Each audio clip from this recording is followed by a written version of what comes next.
بسم اللہ الرحمن الرحیم۔ تفسیر بغوی جلد 4 صفحہ 31 کو یوں مرقوم ہے کہ وہ لوگ ہیں جن پر اللہ تعالیٰ نے خاص انعام فرمایا، من جملہ دیگر انبیاء کے، یعنی حضرت آدم اسلام کی نسل اور ان کی جن نے ہم نے نوح کے ساتھ کشتی میں سوار کیا تھا، اور ابراہیم اسلام اور اسرائیل علیہ السلام یعنی یعقوب اسلام کے نسل سے ہیں، اور یہ سب حضرات ان لوگوں میں سے ہیں جن کو ہم نے ہدایت فرمائی اور ان کو مقبول بنایا۔ جب ان کے سامنے حضرت الرحمن کی آیت کی تلاوت کی جاتی ہے یا پڑھی جاتی ہے تو وہ سجدہ کرتے ہوئے روتے روتے زمین پر گر جاتے ہیں۔ عزیزان محترم، حقیقت عرفان میں آپ تمام سامعین ناظر کی خدمت سلام اور خوش آمدید۔ تمام حمد و ستائش اس وحدہ لا شریک کے لیے جس نے بہت ہی محبت سے، پیار سے کن فیکون کے ذریعہ 6 دن میں اس پوری کائنات کو خلق کیا، اور کائنات کی ہر شے کو خلق فرمانے کے بعد حضرت آدم اسلام کو اس نے اسی زمین کی مٹی سے بنایا، اور پھر ان کے پسے سے ایک ہڈی نکال کر کے حضرت حوا کو بنایا۔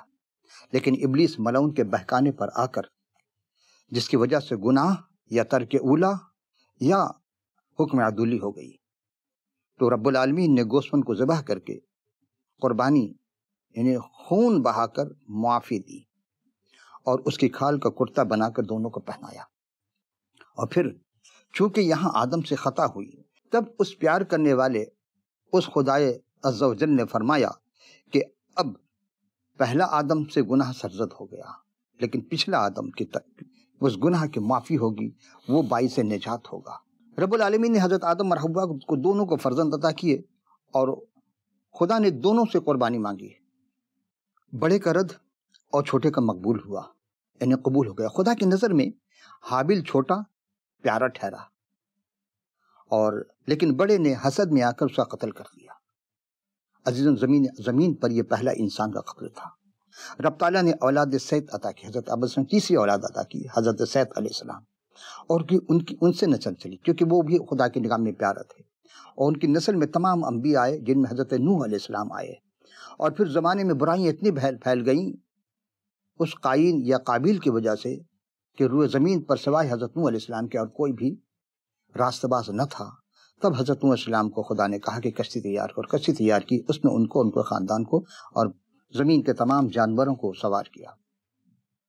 اور پھر یہ نوح علیہ السلام جب طوفان ختم ہو گیا، طوفان نوح جب ختم ہو گیا، کشتی ہوتی اور ان سے نسل چلی، بڑے بیٹی یعنی حضرت سیم حام یافس سے، لیکن سیم کے نسل میں پھر انبیاء آئے، اور میں آتے آتے خداوند نے ابراہم تک پہنچائی، اور ابراہم اسلام رب کی نگاہ میں پیارا۔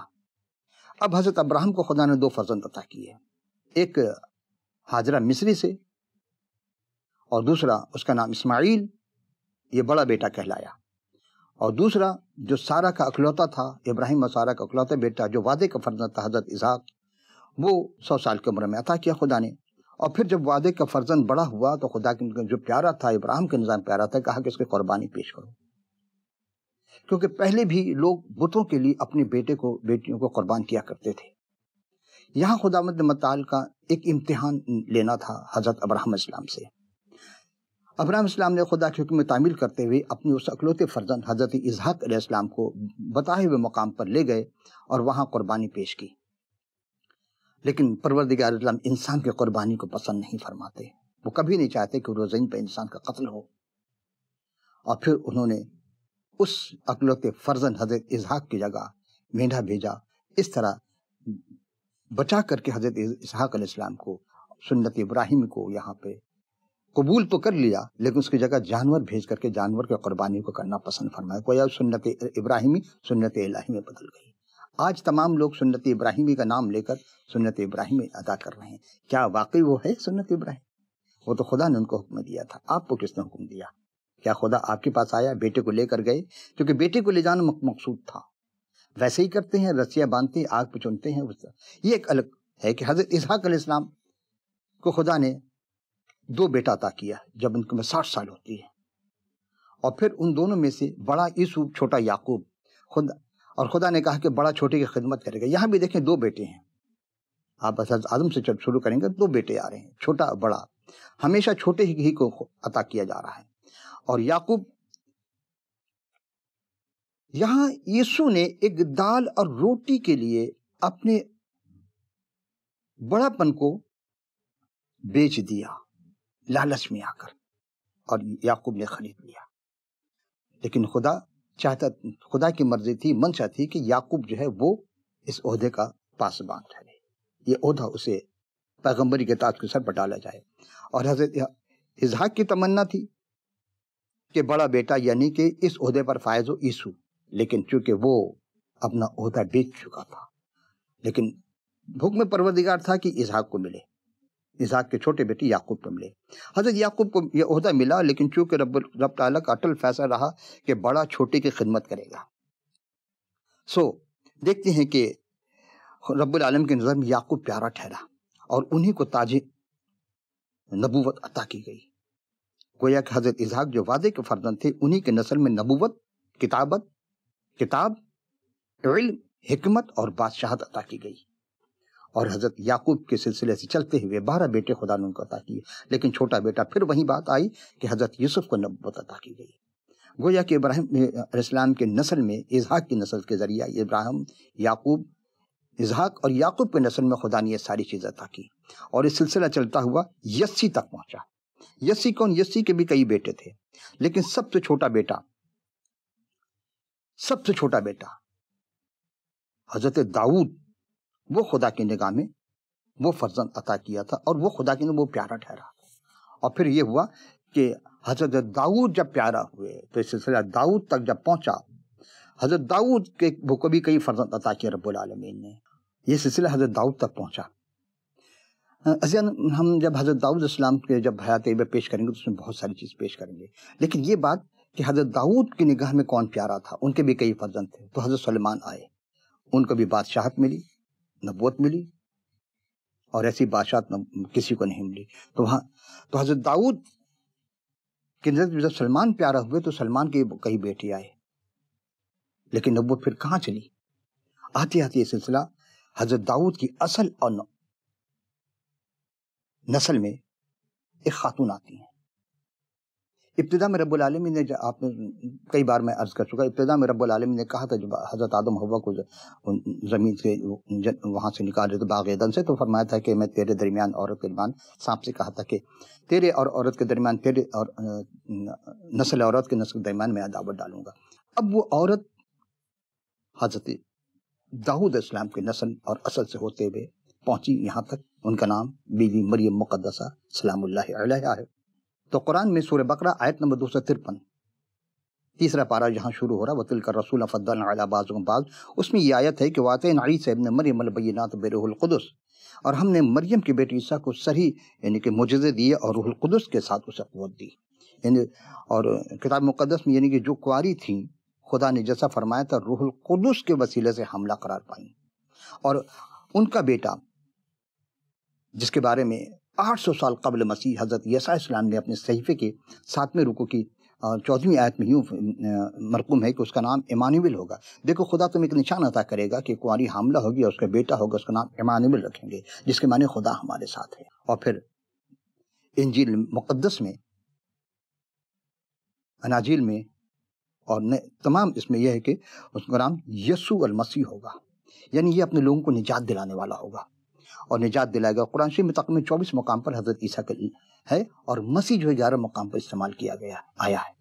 ایسا اس وقت یوحنا یعنی یہ حضرت یحییٰ علیہ السلام جو منادی کر رہے تھے، ان کا اس جو نام ہے کتاب مقدس، ان کا نام ہے حضرت یحییٰ استباغی، اور قرآن میں ان کو یحییٰ کے لقب سے پکارا گیا ہے۔ منادی کرتے کہ توبہ کرو کہ آسمان کی بادشاہی نزدیک آ گئی ہے۔ یہ وہی ہستی ہیں جن کے بارے میں 800 سال قبل یساع نبی علیہ السلام نے اپنے صحیفہ میں پیشن گوئی کی تھی کہ بیابان میں پکارنے والے کی آواز، کیا فرمایا تھا کہ بیابان میں پکارنے والے کی آواز آتی ہے کہ خداوند کی راہ تیار کرو اور اس کے راستے سیدھے کرو۔ اور لوگ اس وقت ایک یروشلم اور ساری یہودیہ اور یردن کے سے نکل کر اس کے آس پاس ان کے پاس گئے اور اپنے اپنے گناہوں کا اقرار کر کے دریائے یردن میں ان سے بپتسمہ لیتے، یعنی توبۃ النصوح کرتے اور پاک طہارت غسل طہارت حاصل کرتے۔ اور اسی بات کو کچھ یوں سمجھے کہ اور متی رسول اپنے انجیل میں اور تیسرے باب کے 17ویں آیت میں، اور مرقس جو ہے وہ پہلے باب کی 11 سے 19 آیت میں، اور لوقا رسول اپنے تیسرے باب کی 21 سے 22 آیت میں کچھ مرقوم کرتے ہیں، لکھا ہے کہ اس وقت حضرت مسیح علیہ السلام علیہ گلیل سے یردن کے کنارے یوحنا استباغی جو بپتسمہ دینے والے تھے ان کے پاس بپتسمہ لینے کے لیے جلوہ افروز ہوئے، اور حضرت یوحنا یہ کہہ کر منع کرنے لگے کہ میں آپ سے تو خود بپتسمہ لینے کا محتاج ہوں اور آپ میرے پاس آنے کی زحمت فرمائی۔ تو جناب مسیح نے جوان فرمایا کہ اب تو ہونے ہی دے، کیونکہ ہمیں اسی طرح ساری راستے بازی مکمل کرنا مناسب ہے۔ اس پر حضرت یحییٰ نے ہونے دیا، اور جب حضرت مسیح بپتسمہ لے کر کے فی الفور پانی سے جب اوپر کی جانب ہوئے تو دیکھو کہ آسمان کھل گیا، اور حضور المسیح اور حاضرین اور ناظرین جو تھے انہوں نے خدا تعالیٰ کی روح کو کبوتر کے مانند اترتے ہوئے حضرت مسیح پر نزول ہوتے ہوئے دیکھا، اور دیکھو آسمان سے آواز آئی، یہ میرا پیارا بیٹا ہے جس سے میں خوش ہوں۔ عزیزان گرامی، پھر جب سبت کے دن ایک مقام پر حضرت مسیح ایک سوکھے والے ہاتھ شخص کو جب شفا بخشتے ہیں تو اس وقت وہاں کے جو فقیہ فریسی تھے وہ الجھ گئے اور ان کو مارنے کے لیے تل گئے کہ ہلاک کر دیں گے، یہ سبت کے دن یہ کیا کام کرتا، انہیں نہیں معلوم کہ یہ سبت کا مالک ہے۔ اور اس وقت بھی مسیح رسول نے 12ویں رکوع کی 18ویں آیت میں کہا کہ یہ میرا پیارا ہے جس سے میں خوش ہوں۔ عزیزان گرامی، بارہا خدا نے خوش ہونے کا اظہار کر دیا۔ یہ وہی ہستی جو باپ ابراہم و اسحاق اور علیہ السلام اور حضرت یعقوب اور حضرت داؤد اسلام کی نسل سے ہوئے، یعنی بی بی مریم مقدسہ مطہرہ سے حبیدہ ہو کر وہ نور مجسم بشری لباس کا جامع اوڑھ کر ہم سب گناہ گاروں کی بخشش و حیات کے لیے کلوری کے مقام پر خدا تعالیٰ کی یہ پیارا بیٹا، مریم کا پہلوٹا بیٹا، صلیبی موت گوارا کیا اور اپنی پیشن گوئی کے مطابق تیسرے دن مردوں میں سے جی اٹھے، از خود حی بن گئے اور دوسروں کو بھی حیات عطا کرنے والے بن گئے۔ پھر 40 دن تک ان کے ساتھ رہے، اور صعود سماوی سے پہلے یعنی آسمان پر اٹھائے جانے سے پہلے، وہ سورہ نساء کی آیت نمبر 57 میں ہے کہ وما قتلوا وما صلبوا، انہوں نے قتل کیا نہ سلیب دی، لیکن خدا نے جب ان کو اٹھا لیا تو وہاں یہ ہے کہ جب اٹھایا تو یہاں یہ بات آ رہی ہے کہ آپ نے فرمایا جانے سے پہلے آسمان اور زمین کا اختیار مجھے دیا گیا ہے، بس تم جا کر سب قوموں کو شاگرد بناؤ، ان کو باپ بیٹے اور روح القدس کے نام سے بپتسمہ دو، اور جو تعلیم ان کو وہ تعلیم دو، پھر غور کریں، ان کو وہ تعلیم دو کہ ان سب باتوں پر عمل کریں جن کا میں نے تم کو حکم دیا ہے، اور دیکھو میں دنیا کے آخر تک ہمیشہ تمہارے ساتھ ہوں۔ عزیزان گرامی، ایسا کسی نے نہیں دعویٰ کیا کہ دنیا کے آخر تک وہ ہمارے ساتھ ہوں سے مراد حاضر ہوں، اور وہ آسمان پر خدا تعالیٰ کے داہنی طرف جلوہ افروز ہیں اور سب کی وکالت فرما رہے ہیں، اور قرب قیامت سورہ بقرہ آیت نمبر 10 کے مطابق کہ اپنے فرشتوں کے ہمراہ بادل سے ہوتے ہوئے وہ زمین پر دوبارہ جلوہ افروز ہوں گے اور عدالت کریں گے۔ تو فرشتوں کے ہمراہ جب آئیں گے عدالت کریں گے، اور پھر 1000 سالہ بادشاہی ہوگی انہی کی، اور اس کے بعد تمام مومن اٹھا لیے جائیں گے، آمین۔ لیکن شیاطین اور اس کے پیروکاروں کو آگ اور گندک کے جھیل میں ڈال دیا جائے گا، اور ایک نئی زمین ایک نیا آسمان دوبارہ بن جائے گا۔ عزیزان گرامی، یہ تمہیدی گفتگو اس لیے پیش کی تاکہ تصوف کے افراد جو تصوف سے وابستہ ہیں وہ سمجھ سکے کہ کیا مفہوم ہے اس کا، وہ کون ہستی ہے، وہ ایک ہی حضرت ابراہیم علیہ السلام۔ عزیزان گرامی، آج کا پہلا سوال ہے کہ قربانی کے لیے ضروری اشیاء کیا کیا ہونی چاہیے؟ جواب یہ کہ جانور، رسی، چھری، لکڑی، آگ اور قربان گاہ۔ ہر جگہ قربانی نہیں کی جاتی تھی، قربان گاہ بنائی جاتی تھی، وہاں قربانی کی جاتی تھی، اور اس کے جواب آپ کو ملے گا پیدائش اس کے 22ویں باب کی 6 سے اور 8 آیت، 2 آیت ہیں کہ جس وقت حضرت ابراہیم السلام اپنے وعدے کے وعدہ حضرت اسحاق علیہ السلام کو لے کر کے اس موریہ کے پہاڑ پر جو خدا نے ان کو حکم دیا تھا، جب مقرر مخصوص پہاڑ پر جو خدا نے مقرر کی تھی چڑھنے لگے، تو حضرت ابراہیم السلام نے سوختے قربانی کی لکڑیاں لے کر اپنے بیٹے اسحاق پر رکھی، ظاہر لکڑی باندھی ہوگی رسی سے، جب لے کر رکھی تو آگ اور چھری اپنے ہاتھ میں لے لی اور دونوں اکٹھے چلنے لگے۔ تو حضرت اسحاق اسلام نے پوچھا، بابا جان دیکھیے ہمارے پاس آگ ہے، لکڑی ہے، چھری ہے، رسی ہے، مگر سوختانی قربانی کے لیے برا نہیں ہے۔ تو پھر اس وقت آپ نے فرمایا، ابراہیم صلی اللہ اپنے ضعیفیم کے اس اکلوتے پیارے وعدے کا فرزند اسحاق سے فرمایا کہ بیٹے خدا آپ ہی اپنے واسطے سوختانی قربانی کے لیے برا مہیا کرے گا۔ تو وہاں خدا نے کیا اور یہ جانتے کہ قربانی ہوئی، لیکن اسحاق بچ گئے اور جانور مہیا ہو گیا خدا نے۔ اب بھائی دوسرا سوال ہے کہ قربانی کے لیے جو جانور کیسا ہونا چاہیے، اور یہ سب جگہ ہے۔ جواب اس کا یہ ہے کہ جانور حلال ہو، حرام جانور قربانی خدا کی بارگاہ میں قبول نہیں ہوتی ہے۔ اور حلال ہونا ہی کافی نہیں ہے، بلکہ ہر طرح کے عیب سے پاک ہو، یعنی کسی قسم کے ظاہری عیب بھی نہ ہو، یعنی کان کٹا نہ ہو، دم کٹے نہ ہو، اور سینگ ٹوٹے ہوئے نہ ہو، وغیرہ وغیرہ، ایسی چیز لنگڑا نہ ہو، زخمی نہ ہو، ایک آنکھ نہ ہو اس کا، ایسے قربانی عیب دار قربانی خدا کی بارگاہ میں قبول ہی نہیں ہے۔ خواہ وہ پیدائشی طور پر بھی کسی قسم کوئی نقص نہ ہو، خواہ بیماری کی وجہ سے یا انسان عیب دار بنا دے، جیسا کہ آختہ کر دیتے ہیں، بیضہ نکال دیتے، اس کے خصی بنا دیتے ہیں، تو عیب دار رب تعالیٰ کی بارگاہ میں اس کی نگاہ میں قابل قبول قربانی نہیں ہے۔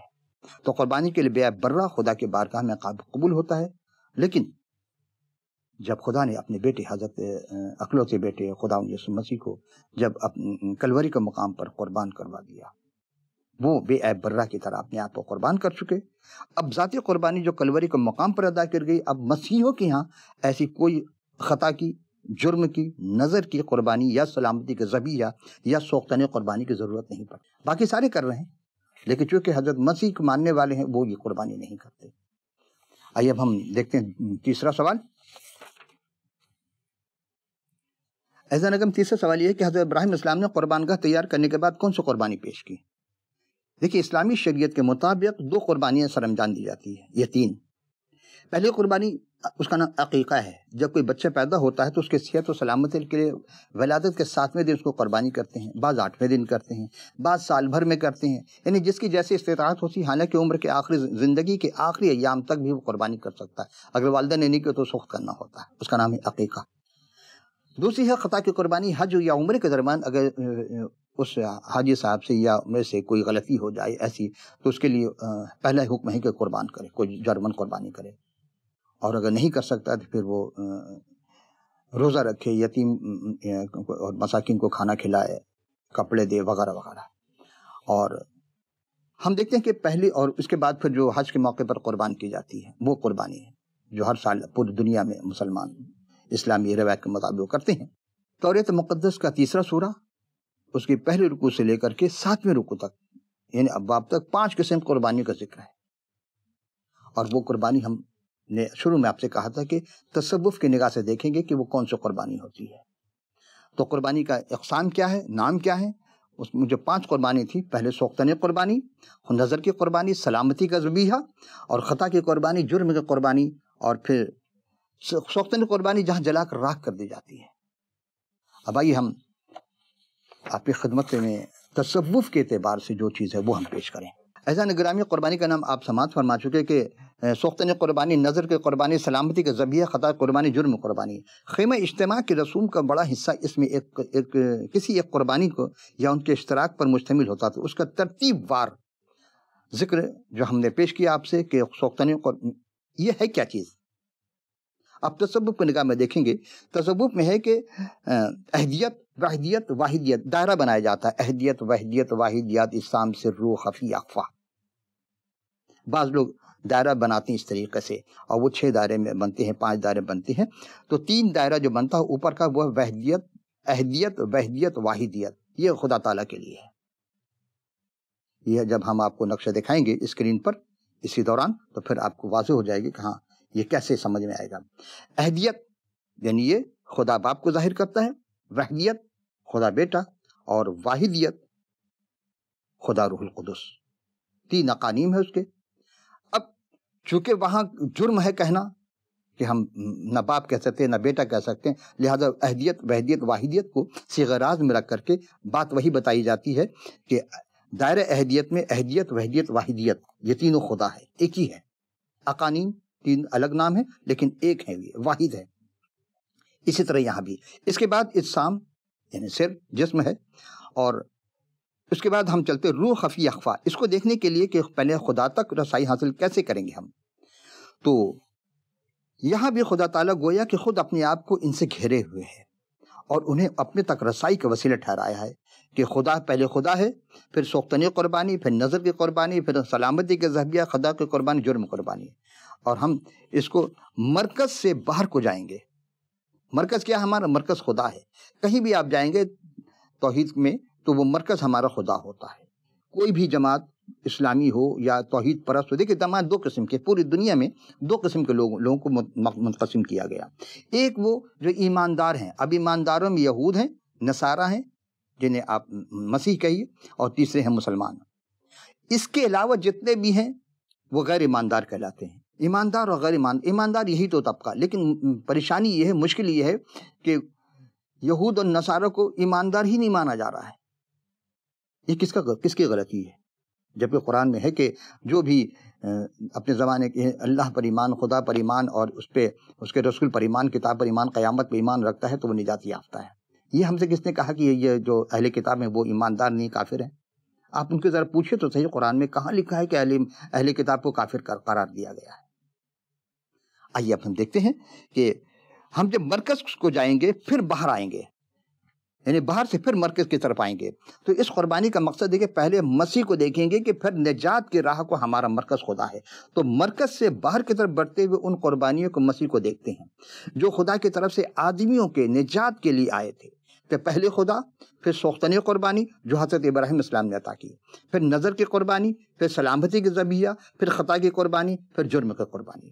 آئیے باہر سے مرکز کی طرف جب جائیں گے تو ہم انسان کو اس راہ تک رسائی حاصل کرنے کے لیے، خدا تک رسائی کرنے کے لیے پہلے کیا کرنا ہوگا؟ اس کا برعکس چلنا ہوگا جو مسیح اپنی موت کے وسیلے سے تیار کر چکے تھے، جس کا عکس ان قربانی سے ملتا ہے جو ترتیب کے سے بالکل برعکس یعنی الٹ ہے. تو یہاں پہلے کیا ہے؟ جرم کی قربانی، پھر خطا کی قربانی، پھر سلامتی کا ذبیحہ، پھر نظر قربانی، پھر سوختنی قربانی، پھر خدا تک رسائی. آپ سوچیں یہ بہت گمبھیر ہو رہا ہے؟ نہیں، گمبھیر نہیں ہے. صرف اہل تصوف اس بات کو سمجھ سکتے ہیں کہ ہم کیا پیش کرنا چاہتے ہیں. تو آئیے سوختنی قربانی سے کیا مراد؟ زبور شریف میں حضرت داؤد اسلام 40:6-8 آیت فرماتے ہیں، قربانی اور نظر کو تو پسند نہیں کرتا، تو نے میرے کان کھول دیا، سوختنی قربانی، خطا قربانی کو تو نے طلب نہیں کی. تب میں نے کہا دیکھ میں آیا ہوں، کتاب کے تومار میں میری بابت لکھا ہے. یہ کس کے بارے میں؟ یہ ابن داؤد کے بارے میں ہے، وہ جو مصلوب ہوا اس کے بارے میں ہے. اے خدا میری خوشی تیری مرضی پوری کرنے کے، بلکہ تیری شریعت میرے دل میں ہے. اور سوختنی قربانی یہ بالکل جلا کر راکھ کر دی جاتی تھی. یہ مسیح خداوند کے کامل ہونے طور پر خدا باپ کے حضور نظر کی جانے کو پیش کرتی ہے، اور انہوں نے اپنے آپ کو باپ کو دے دیا تاکہ اس کی مرضی پوری ہو. یعنی سب کچھ ہونے کے باوجود انہوں نے خود کو خالی کر دیا. اور یہیں پر کہ اگرچہ فلپیوں کے دوسرے رکوع کی 6-8 آیت میں یہی ہے کہ اگرچہ وہ خدا کی صورت پر تھا، خدا کے برابر ہونے کے قبضے کے رکھنے کی چیز نہ سمجھا، بلکہ اپنے آپ کو خالی کر دیا اور خادم کو اختیار کیا، انسانوں کے مشابہ ہو گیا اور انسانی شکل میں ظاہر ہو کر اپنے آپ کو پست کر دیا. اور یہاں تک فرما بردار رہا کہ موت، بلکہ صلیبی موت یعنی صلیب پر قربان ہونا گوارا کیا. اور خدا مسیح کی زندگی کا اولین مقصد خدا باپ کی مرضی کو پورا کرنا تھا، اور انہوں نے بار بار اس کا اظہار بھی کیا. اب آئی نظر کی قربانی دوسری ہے کہ میں تم سے سچ کہتا ہوں جب تک گیہوں کا دانہ زمین پر گر کر مر نہیں جاتا اکیلا رہتا ہے، لیکن جب مر جاتا تو بہت سارا پھل لاتا ہے. اور حضور مسیح کے جسم کو ظاہر ہونے کے باعث، یعنی کہ جب آپ ظاہر ہوئے تو کامل انسان اور کامل خدا ہونے کی حیثیت سے کامل اطاعت کا اظہار کیا. یوحنا 12 رکوع کی 24ویں آیت میں یہ خدمت کی قربانی پیش کرتا ہے، اور اس میں کلام مقدس کے منادی کا تصور پایا جاتا ہے کہ یہ قربانی تیل سے مسح کی جاتی اور جو روح القدس کی علامت ہے، اور زمین پر گر کر مر نہیں جاتا یعنی اکیلا رہتا ہے، لیکن جب مر جاتا تو بہت سارا پھل لاتا ہے. یہ نظر کی قربانی کو پیش کرتا ہے. کیا مطلب کہ حضور مسیح کے جسم کو ظاہر ہونے کے بعد جب کامل اطاعت کا اظہار کیا ہے تو مسیح کے معنی مسح شدہ کا نام نکلا، اور اس کے ساتھ لبان بھی جلایا جاتا تھا جو فضل اور کرم کی علامت ہے. اس میں نمک بھی ہوتا تھا یعنی بے عیبی، تلخ کلامی، وفاداری کی علامت کو ظاہر کرتا ہے. تو عزیزان محترم، یہ علامت خمیر سے جو بدی کی علامت ہوا ہے اس کو پاک ہوا کرتی ہے. اور امثال میں ہے کہ بہت شاید کھانا اچھا نہیں، بزرگوں کے طالب ہونا زیبا نہیں بزرگی کا، یعنی اپنے آپ کو بزرگ مت بناؤ. چھوٹا جو کرے گا وہ بڑا بن جائے گا اللہ کی بارگاہ میں. خدا کے لیے چھوٹا ہونا ہے، اپنے آپ کو پست رکھنا ہے. اور اسی طرح کہا کہ اس کا تھوڑا سا حصہ، یعنی جو دنیاوی لذت کے علامت میں تھوڑا سا حصہ مذبح پر اوپر جلایا جاتا ہے، جو باقی رہ جاتا سردار کاہن کے حوالے کر دیا جاتا، ان کے بیٹے کھاتے ہیں۔ اور مسیح یسوع کا کامل دراصل کلام آدمیوں کے لیے غذا ہی تو ہے۔ 3 دن تک لوگوں سے کلام کرتے، چوتھے دن انہیں 2 مچھلی اور 5 روٹی سے کھانا کھلایا، شکم شیر کے 12 ٹکڑے بھر گئے۔ تو عزیزان، اب تیسری ہے کہ سلامتی کا ذریعہ کیا ہے؟ کیونکہ ہمارا سردار کاہن نہیں، ہماری کمزوری میں ہمارا مدد نہ ہو سکے، تو سلامتی کے ذریعہ کے طور پر جناب مسیح نے انسانی جسم کا اختیار کر کے اپنی قربانی کا نذرانہ پیش کیا۔ اور خدا کی قربانی لشکر کے لیے دی جاتی تھی، وہ بھی انہوں نے تمام لشکر کے سامنے عطا کر دیے، کوئی اس قربانی میں ان کا مقابلہ نہیں کر سکا۔ آئیے اب ہم آخری گفتگو، اور ہماری گفتگو تمام ہو جائے گی۔ آئندہ پھر ہم نئے اس کے ساتھ آئیں گے۔ آخری کے پہلا کرنتھیو اس کے 5ویں رکن کے 7ویں آیت میں ہے کہ پرانا خمیر نکال کر اپنے آپ کو پاک کر لو تاکہ تازہ گندھا ہوا آٹا بن جاؤ، کیونکہ ہمارا بھی فسح یعنی مسیح قربان ہوا ہے، پس آؤ عید کریں، نہ پرانے خمیر سے، نہ بدی سے اور شرارت کے خمیر سے، بلکہ صاف دلی اور سچائی کی بے خمیری روٹی سے۔ یہ بہت سارے ایسے الفاظ ہیں جو صرف اہل تصوف ہی سمجھ سکتے ہیں۔ یہ وہ گفتگو ہے جو اہل تصوف کی تعلیم دی جاتی ہے کہ اپنے آپ کو منہ تو قبل الموت، تو اپنے آپ کو مارنے سے پہلے انہیں خواہشات نفسانی کے دل میں نہ رہو، بلکہ یہ سمجھو کہ حیران ہم خدا کو دیکھ رہے ہیں۔